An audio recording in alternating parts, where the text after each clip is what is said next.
Hello, I'm George Upper, editor-in-chief of the Western Journal, and when your boss tells you to enjoy the show, enjoy the show.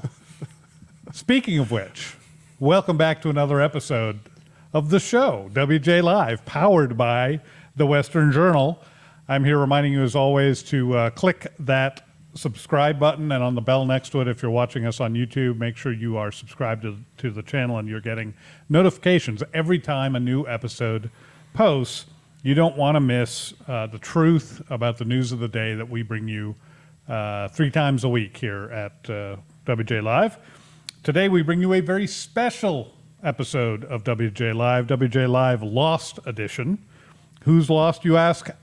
I'm so glad you asked that question. Jen Psaki certainly seemed to lose her way in response to a very simple question during a Friday news conference. We have that video for you. And a recent poll seems to indicate that Black Lives Matter organization has lost traction with the American people. Supervising reporter Michael Austin has those numbers.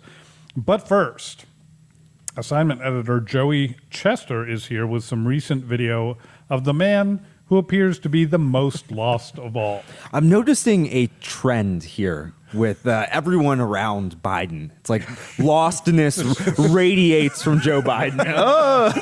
Not sure what's going on. Yeah. Biden had a lovely 4-day weekend down in Delaware at his beach house. Very nice of the president to take a long weekend for no reason whatsoever. Well, it's not like there's anything going on, like a 45% increase in inflation or anything like that. We're all the more vacation he takes, the better off you're we not. are. But then we have Kamala Harris do well, it. yeah, So there's that aspect of it. That's true. So Biden strolled into the White House at 1 p.m. on a Tuesday afternoon. If I did that, I don't Way think I would. past his bedtime. I'm shocked he was still awake at 1 p.m. Yes. That is amazing. Give him a triple shot espresso before they took him out of the car. Wow, amazing. Which I would be fired for doing the same thing. There were some strange things that people noticed about a video of Joe Biden entering the White House on his way back. I'd like to show you guys and get your thoughts on Joe Biden returning to the White House. Let's roll that now.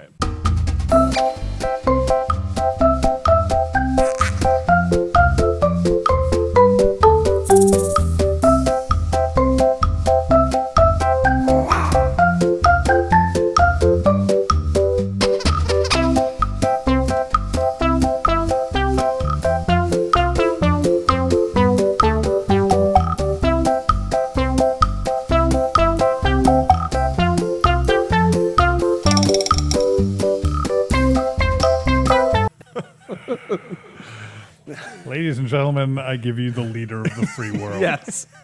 So there's a lot of things to break down in this video. It doesn't seem like it, but there's actually a lot going on in this video. Yeah. First, we have the random pallet of material sitting in the middle of the sidewalk. Yes. I'm not sure what's going on there. Like they couldn't get that out of the way for the president. Clearly, he's not supposed to be walking on that sidewalk. No, the sidewalk clearly isn't open. So he skirts around it, and he's walking down the sidewalk with the Secret Service agent, and then the agent in front of him clearly points, hey, you got to walk down here. This is the way you want to go. Yes. Yeah. Look at this. Look at this. This way, Right there. Do you see the path? Right there. Turn right there. Yes. Oh, you're going to keep coming? Oh, you're going to keep... I'll just look over here. running You're away. just going to keep coming? You're going to keep coming? Oh, These okay. agents have no idea what's going on. And this Look at guy this just guy. stops. He's kind of Look at this guy. What? Is anybody watching this? Biden goes to the left a little bit. And looking around. Then he's in the bushes. He is in the bushes now. And he makes it. And then, we don't have the end there. Yeah. But at the end, the door is closing on him as he gets to the door, like it's going to slam in his face, and he grabs it at the last moment. The Secret Service agent runs in and just kind of pushes it forward a little bit. There's no Marine at the door, nothing. I mean, there doesn't seem to be... And you can explain the Marine at the door for those who don't know. As far as I know, it's protocol for when the president enters the White House. There's a Marine at the door to open it for them. Yeah. I mean, you always see that getting into Air Force One, into Marine One and going in and out of the White House. The president never opens the door themselves, especially not the door slamming in his face as he's trying to go inside. Yeah, it looks like some strange back porch to some weird. He's not supposed to go in that way. So all these things add up to be Joe Biden is not supposed to be here. He's clearly on the wrong path. I think he's lost. Would you conclude that he's lost? Oh my gosh, yeah, he's pretty lost. The best part, okay, aside from the pallets, which is pretty funny, that he's just walking around pallets trying to get into the White House, like a construction zone. That agent clearly points, "Hey, go this way, go this way," and then he's just like. That's the thing. When you are the president of the United States or anybody under Secret Service, anybody under any personal protection, when your personal protection tells you to do something, you do it. Yes, because you don't now. Chances of there being like a rattlesnake on the front lawn of the White House pretty rare. But you don't know why he pointed you in this direction. He's Secret Service. His job is to keep you safe. So when he says go this way, you go that way, because the manhole cover may be missing this way. You don't know what it is that he's directing you away from. So you just listen to it. So that's super problematic. And then the other good part is like. You see it for just a second. He starts to drift off. He looks to the left. He's walking that way. And then he comes back. He's like, "Oh gosh, yeah." His break comes back to reality. Yeah. He almost thought about just continuing to just doing a little. It's time for some wandering. Time to walk around in nature. 1 p.m. as he's showing up for the first time. Remember when? Yeah, that's the other thing. It's 1 o'clock in the afternoon. He's strolling into work. He's lost. The optics of it are really bad for Biden. And you guys remember when Trump was attacked for walking down the ramp wrong way that they didn't like, and Biden is literally lost at the White House, and it just goes completely unchecked. In fact, The Hill tweeted it. Yes. And they made no mention of what it looked like was going on. I think they just simply reported Joe Biden returns to the White House. That's I think is the best part of this story is The Hill, their tweet. It shows that whole video in its entirety of this just craziness going on. And Hill's just like, look, the president is returning to the White House, as if that's the headline of that video. Yeah. And that's when I noticed something wasn't right, because the comments on Twitter were like, this guy's lost. There's clearly something going on here. So it wasn't even just some, it's not a conservative conspiracy theory that he's lost. This is what real Americans thought was going on. So I think it begs a bigger question about Biden and the Biden administration. Joe Biden's mental health obviously seems to be a problem. Yeah. Do you guys see in 2022, if Republicans take back the House, say, I think the Senate's less likely, but say we take back both, we have all of Congress in 2022. Do you see Republicans impeaching Biden? And if they do that, do you think it's a good move, considering we'd be stuck with Kamala Harris? Yeah, no, I would recommend that they not do it, because the alternative, I think, is worse. But it won't, as a practical matter, it won't actually matter. It won't make any difference. The same reason that it didn't make any difference to impeach Trump. You're not going to have a 2/3 vote in the Senate, even if we have a majority. It's not going to be 67, to 33. So they can impeach him all day long, and twice on Sunday. He's never going to be removed from office. So, yeah, that's not going to happen. There's no point in doing it. I would advise them not to do it if they would care about my opinion, and they're not going to do it anyway, not because it's the wrong thing to do, but because Republicans are so weak. Anyway, right. So it's just It seems like there's some element of impeachable offense going back to where Biden basically admitted, I'm violating the Constitution, but I don't care. I'm going to do it anyways while it's held up in court. Yeah. And then the question of his mental capacity too. But it's an interesting thought. I don't know if Republicans will do it. I know people like Andy Biggs have expressed interest in it. But I did like your point earlier, Joey, about how it's not just a Joe Biden issue. That this is an issue that just seems to be spreading throughout the Biden administration. Radiates. Maybe this is the next COVID variant that you got. Joe Biden is patient zero. I don't know. But Jen Psaki, as we mentioned earlier, White House press secretary on Friday, she has a daily media brief. Monday through Friday. And we have some video from her Friday brief when she was asked a question pretty straightforward question. This was not a gotcha moment. Pretty straightforward question about whether the Biden administration is engaging with parents about school reopenings as we get into that time of the year. In fact, here in Phoenix, most of the public schools are already open, but schools elsewhere are opening pretty much daily. Psaki was asked about comments from the previous day made by Education Secretary Miguel Cardona on fear of the spread of the supposedly crippling Delta variant that we're all supposed to be hiding under our beds to avoid as these millions of students get back to school in the coming weeks.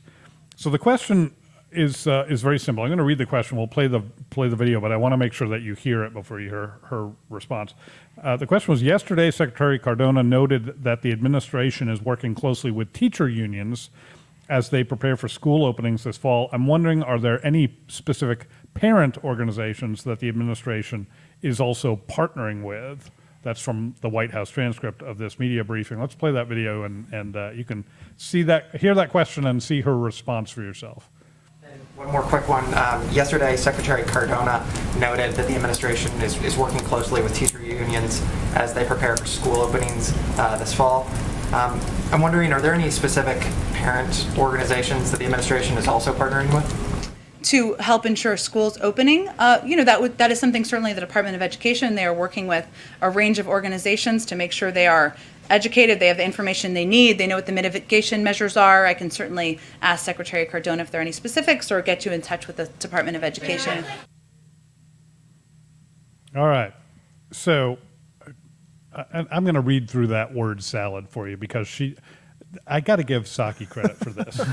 She spouts out more words per second than anybody else I've ever heard. Meaningless words. Yeah, and she has to, right, because she doesn't have anything to say. So I'm going to slow it down a little bit here and read this according to the White House transcript. So he asked the question, are there parent organizations that the Department of Education is working with? She says, to help ensure school opening? Isn't that what we're talking about? Yeah. Jen, I don't. No. To talk about lunchroom menus. Yes. About school opening.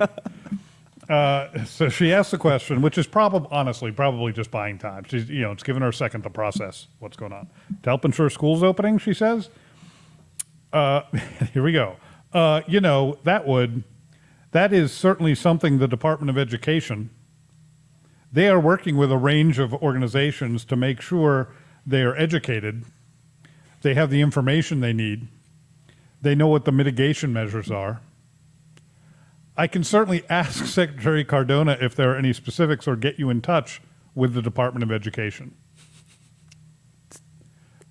There was no information in any of that. The last sentence of the offer you could talk with somebody else has some usefulness, maybe, because talking with her certainly isn't getting this guy anywhere. She might as well just reverted back to saying, well, I'll circle back with you. I'll circle back. Exactly. That's what that really means. I'll have someone else circle back with you. Yeah. Pretty much that grift resurrected in different language.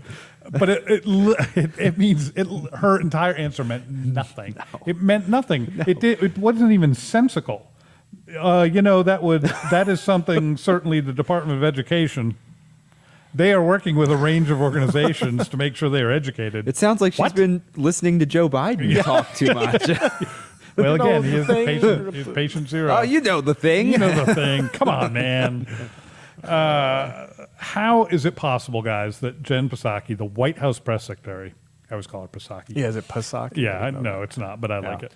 How is it possible that she could be caught unaware by such a basic question? I mean, this is something we've noticed since the beginning of the Biden administration, that Psaki constantly is unable to answer basic questions from reporters. She says, I'll circle back. Oh, I'll reach out to such and such secretary and get back to you. She never has a straight answer for anything unless it's a reporter from like CNN that has a question that'll just feed the Biden administration's agenda. Yeah. But if anyone challenges her, she has no response. She never does. This is a pattern over and over again that we see compared to like Kylie McEnany, who had a binder full of answers to questions and labels. She was meticulous with her work. Jen Psaki just seems unprepared every time she walks out there. Yeah, and I mean, she's had a few missteps, but why would she need to prepare? It's not like they're going to grill her the same way they Right. did grill McEnany. That's so true. You know, That's so true.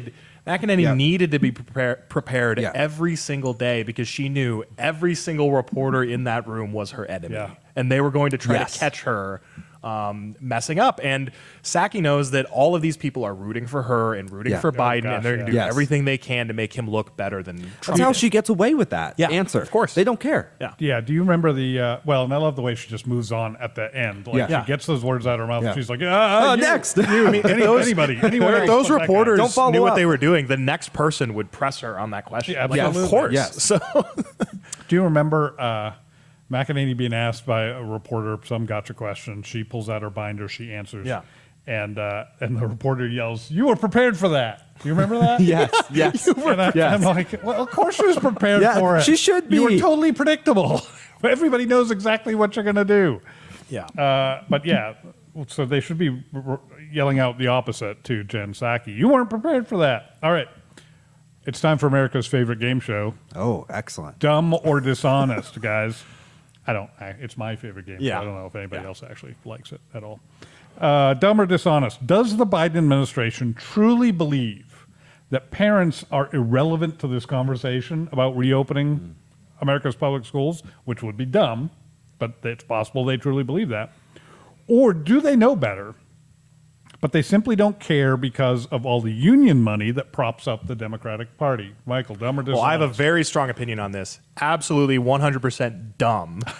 Because we You don't know think from they the believe rhetoric that they've had on school choice for so long, they believe that parents are unable to make the correct decisions when it comes to their children's education, and that the state, all these people that they appoint, all these educators that got these ridiculous expert degrees class. that don't mean anything, those people know better what to do with the kids. So they absolutely 100% believe that, and they believe that the parents shouldn't have a say. So Because you're the parents are just 100% going to indoctrinate their kids. You're 100% dumb on that. 100% dumb. Joey.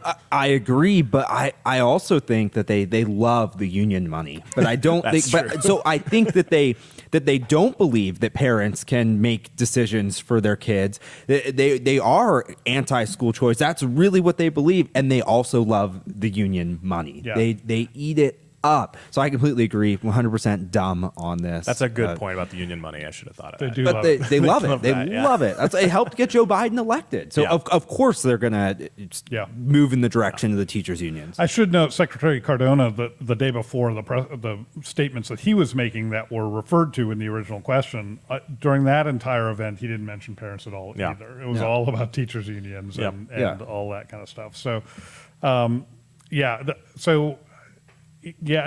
think it's probably both. I think they are. I agree with you. I think they are totally clueless as to the responsibility that parents have to educate their children. That it is. There's nobody else responsible for it. It's the parents' responsibility. Yeah. Doesn't mean they have to do it all themselves, but it's their responsibility to make sure it gets done. Right. I think the Biden administration is completely clueless as to that fact. I also think it's a happy coincidence that they also get to please their teachers' unions Yeah. because of their Yeah. dumbness. So Yes. I think it works out perfectly well for both of them. Meanwhile, Jen Psaki remains lost. But it's not just official Biden administration folks Yes. who are suffering from the Joe Biden COVID variant, apparently. Yeah. Not just that, also probably the biggest social justice movement we've seen in the past several decades. Yeah. They seem a Absolutely. little lost now, Black too. Lives Yeah. Matter. They're Struggling. completely losing it. 2020, it's amazing how deep they penetrated the American cultural conversation. Yeah, Very the consciousness level. They established themselves. Their net support, according to Civics, for Black Lives Matter, shortly following George Floyd's death, it reached a net support of 24%. Wow. Which is pretty impressive. And And that's supporters minus detractors. supporters minus distractors, Okay. yeah. And yeah, that was huge for them. Obviously, they got billions, hundreds of millions of dollars in Yeah. donations. Oh, yeah. Yeah, that we new have- house money. We Lots have of no new idea house what money. they're Yes. doing with those, other than buying Mansion houses for buying, themselves. Yes. Yep. But since then, their support has taken a bit of a drop off. It seems like people are starting to wake up a bit to what Black Lives Matter is really all about. And we actually have a graph that shows the support for Black Lives Matter from early 2018 till roughly today, and all the gains they made in 2020 have been virtually erased. And it's really interesting looking at this graph because you can kind of tell what happened, why people stopped supporting Black Lives Matter. And you can see, it's going up. Starting, the organization was founded after the George Zimmerman ruling, after he was let off for the killing of Trayvon Martin. Then it gained prominence around the Michael Brown shooting. Right. They started forwarding all those lies about the Michael Brown case that we know aren't true. The We hands know up, don't shoot stuff. the Obama Department of Justice proved all those things to be false. They proved that Michael Brown had assaulted Darren Wilson, that he was charging him at the time that he was shot. But nevertheless, spewing out all those lies about all those police shooting cases helped Black Lives Matter. It helped them get that trend upward. Then when George Floyd happened, that was just a huge spike. They got all the support they could have ever wished for. Then the riots started. Right. And you can see just a few weeks after that, a few months after that, there's just a sharp decline, continues over time. And then another thing that I find so encouraging about these numbers is after George Floyd, after people woke up to kind of the riots and what BLM was all about, there were other shootings. There was the Jacob Blake shooting. I'm losing some of the names. I can't think of some of the names right now. But, a lot of other police shootings that were said to be, racist, police brutality. And it turned out in every case that just like Michael Brown, they were all lies. And it looks like people woke up to that. It looks, because, the trend continues to go down even after those shootings happened, which suggests that people watched the shooting on the news, they heard the BLM narrative about it, and then they saw that BLM was actually lying, and then they're like, oh, wait, okay, I don't think I support this anymore. Right. So looking at that graph, what do you guys think about those numbers? What do you think you can attribute that decline to? Well, I think it's a good indication of something that I have said many times, which is that the truth comes out in the end. Yeah. It always comes out in the end. Short term, was it Lincoln, I think, who said you can fool all of the people some of the time and some of the people all the time, but you can't fool all the people all the time. Yeah. And I think that's what BLM has been trying to do. And it's a really, so we could do dumb or dishonest here too. It's really. Are they so, and I'm not talking about the run of the mill on the street sort of activists, Right. that people are concerned about their own communities or whatever. That's a different thing. I'm talking about leadership here. Leadership of BLM we know is Marxist. We know they're race baiters. Yeah. They are grifters. That is very simple grifters. Yes. So the question becomes, are they so short-sighted that they think that these very short-term gains that they can get by manufacturing a narrative around any given shooting, they think that that's somehow beneficial when in fact we see the numbers, and the truth is that it's the opposite. That's not helping them at all, and yet they keep doing it. So are they so caught up in that mindset, in that worldview, that they just believe every time a black man is shot by the police that he was innocent and the police were racist? Do they really believe that's true? Or are they such grifters that they see an opportunity for a short-term win? And they get some short-term wins, but long-term it's killing them. So I say truth will out. I believe that. I also think that the buck stops here, kind of. So I'd put, to the degree that we're talking about the BLM organization, not necessarily the movement, certainly not the slogan, but the organization. The leaders are responsible for this. Yes. The leaders who are crafting the narrative and telling other people what to say, what to think about it. They're failing in their mission. Whatever they think that mission is, it ain't working. And it seems like they had it. They had the narrative. They had won, and then they just couldn't stop themselves, and they kept going for more and more. Like, do you think that accurately describes George Floyd was probably the best example of a case that looked pretty iffy. Like, there's some real issues with that. George, it's not all the issues they said there were, but there are some issues with that incident, right? And they have a cop who's actually convicted of something for a change, Right. which is rare. Exactly. because normally the truth comes out, and the cops were doing what the cops had to do. Yeah, and Ahmed Arbery right before that. That was also. Yeah. It seems like those guys were probably racially motivated. Exactly. So they have a moment in time that they could capitalize, and they did. But then, I think they got so caught up with the success of that, they're like, let's manufacture that. Every black guy who gets shot now, let's try and get the same thing going. And you're gonna kill the movement because you're not motivated by truth, and truth has got to be what drives any kind of movement. Yeah, I think there's, at least I want to believe that there are still a significant number of people in America who are good, reasonable people, right. And those people eventually gravitate towards the truth. And I think part of it is Americans got tired of being told that they're racist, that that getting pounded into your head all the time and into your kids' heads. If you have a white child, then that child is inherently racist for having white skin. I mean, even if you're a liberal, just a traditional liberal, not a leftist or a socialist, you're just a classical liberal, I can't imagine you liking being told that your child, your newborn baby is racist just for having white skin. And that is what the leaders of BLM have told Americans for months and months and months. And I think they got tired of that. And then when the BLM riots started moving into suburbs and families started being affected by crime and riots all over shootings that they didn't have anything to do with. And so I think part of it is just this sense of Americans getting fed up with being fed lies and really horrible things told to them by the leaders of BLM. But I think the constant pounding of you are racist for the color of your skin, America is a racist country, I think people got tired of that. I think there's a really great point there in that there is and it's a little bit it's not totally unfair, but it's a little bit unfair that there's sort of this joining together in the mind of the American public, I think, of BLM and CRT, critical race theory. And lots of people really don't like CRT. It's similar. It's cultural Marxism, both of them. It's motivated by the same,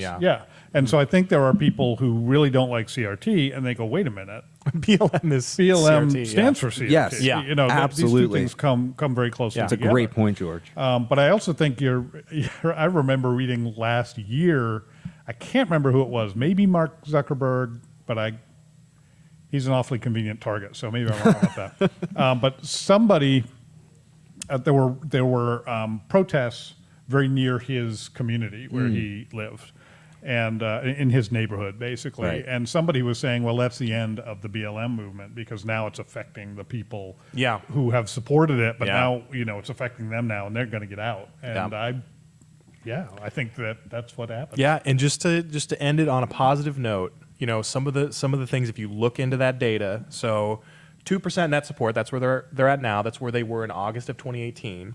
The difference between then and now being, back in 2018, there were a huge percentage of those respondents didn't have an opinion of BLM. Now they do, and more of them are opposed to it. Oh, that's good.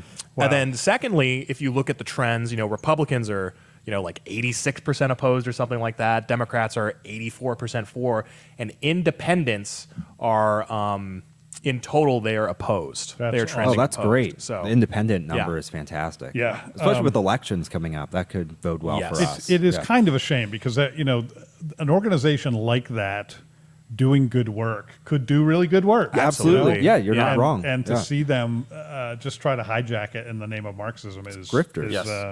Ultimate grifters. It is a shame. But the fact is, folks, that these people are lost. They're as lost as Joe Biden. They're as lost as Jen Psaki. And in many senses of the word. In many senses of the word. Unfortunately, they also have a huge bully pulpit from which to spread this garbage, and they're dragging a lot of the country's most vulnerable people with them. Students, college students, young people, folks who get most of their news from establishment sources, or even from social media, or even from Hollywood celebrities, which was not, nobody talked about getting your news from Hollywood celebrities 10 years ago even. Now that's a thing. It's ridiculous. the Western Journal stands firmly against all of that. We're on the front lines of that war. The people who want to win those hearts and minds, we want to win those hearts and minds for truth, not necessarily for what we believe on a day-to-day basis, because when we find something that we think we believe and we find the facts are against it, we change our minds. We go with the truth. Yep. You don't see leftists do that. Yeah. You'll see classical liberals do that. You won't see leftists do that. We are interested in what's true, and you can support us directly for literally pennies a day by going to westernjournal.com/join. Or you could look at that chart again too. That's always cool, and because you're not going to get charts like that just anywhere. So you want to support us for more charts. I don't see how you could argue at that point. westernjournal.com/join. Become a member today. It really is super cheap. We're not after your bank account. We just need some help to do the work that we think is really worth doing. And if you think it's worth doing too, you can help us for not very much. We'll give you right now 2 months free when you pay for a 10-month membership. I keep saying that's for a limited time. I've been saying that for like 2 months now. I don't know. They literally haven't told me how long it's for. So, but it's out there now. So go get that deal. You'll get exclusive content that's not available anywhere else. Some of it written by this guy right here. More importantly, you will know that you are making a difference in this war against fake news, against the establishment media, the war for the hearts and minds of literally the most vulnerable people in our society. We're fighting that war. We need your help, and you can help. It's so cheap. It's not even. You won't miss it. I promise you. You won't miss it. You'll feel great about what you're doing too. And with that, we're going to have to bid you farewell. Until next time, we'll be back to bring you truth every Monday, Wednesday, and Friday at 5 p.m. Eastern, 2 p.m. Pacific, right here on WJ Live, powered by the Western Journal. We'll see you next time. Stay safe. Spending part of your afternoon with us. And welcome back to WJ Live. I'm George Upper, editor-in-chief of the Western Journal, and I'm joined today by two very special guests. We have... I think I'm special, thank you. I think you're very special. I appreciate that. And from my friend, Andrew J. Shasha, reporter for the Western Journal, who has graced us many times in the past. Welcome back, Andrew. We've already done 50 episodes, 2 more, and we'll be equal to my age. I am flanked by two of our, that's a word I don't get to use very often. It's true. Flanked. Hello and welcome back once again to WJ Live, powered by the Western Journal. My good friend Joshua Manning on my right, and Brian Chai over here. Thank you, George. And I'm joined today by assignment editor Joey Chester, as well as crack reporter Michael Austin. Yes. Yes.